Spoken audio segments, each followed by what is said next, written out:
Well, good afternoon. I'm John Dagnolo, Chair Unifor Ford Master Bargaining Committee and Chair of our National Auto Council. Earlier today, our bargaining committee met with Ford Motor Company to formally open negotiations. We presented them with the priorities brought forward by more than 5,000 Unifor members who work at Ford across this country. Our opening discussion with the company was frank, professional, and focused on the urgency of the work ahead. These talks are taking place at a critical moment for Canada's auto industry.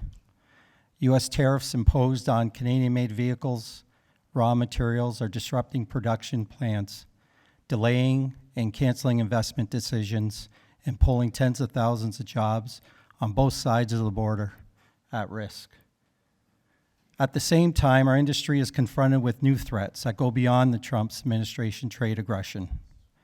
The federal government has opened Canada's market to electric vehicles made in China without securing any binding agreements to Canadian jobs or production. At exactly the moment when workers and automakers in North America need certainty, this decision introduced another serious threat to the future investment in auto manufacturing.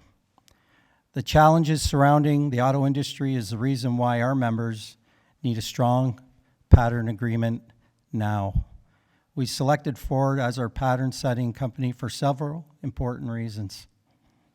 Ford has demonstrated its commitment to its Canadian operations, including investments in Windsor and in Oakville. Right now, our members are working to make sure the launch of the Ford F-Series Super Duty production happens as soon as possible. We have a long history of reaching pattern agreements with Ford Motor Company. We've worked through difficult issues before. We believe negotiating right here, right now, with Ford is the best option to reach an agreement that can be carried across the Detroit Three. The decision to bargain with Ford first has the full support of our GM and Stellantis bargaining committees. And I want to thank them for their confidence in the Ford Master Bargaining Committee. It's so important. We are united in our strategy and in our objective to securing a strong agreement for our members. We have select a July 10th as our deadline to reach a tentative agreement with Ford. None of the distractions created by tariffs, by Trump, or by the economy will lower in any way the standards of this agreement must be met.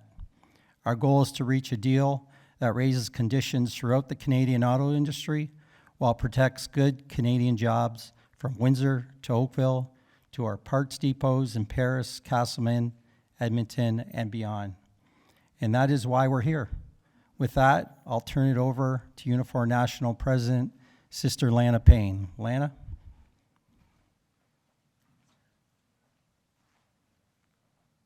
Thank you, John, and thank you to the media who've come here today and to our members watching here and at home and at work. Thank you to the Ford Master Bargaining Committee, who will give it everything that they have over the coming days and weeks. And to the chairs and vice chairs of the bargaining committees from General Motors and Stellantis, who are standing with us as well. As you all know, because you're covering this story, the past 18 months have been some of the most difficult for auto workers in Canada and their families. But as I remind our members, always, we are capable of so much. And collective bargaining remains the most powerful tool available to working people. And we intend to put that tool to good use in the days and weeks ahead. There is no doubt that we face an unprecedented set of challenges here as we embark on these auto negotiations. The most powerful leader in the world has repeatedly said that he is coming for our auto sector in Canada and our jobs. Some commentators in our own country, and I dare say even some politicians, have written us off. Some fail to understand the significant importance of this auto industry to workers, to their communities, and to the advanced manufacturing sector of our country. And yet, here we all are, still here, still strong, and still fighting for this industry. And by the way, we are not going anywhere. As we begin this round of negotiations with Ford Motor Company, I want to put something clearly on the record. We are here to make progress for our members. We will not allow anything to go before those members that is less than a fair agreement.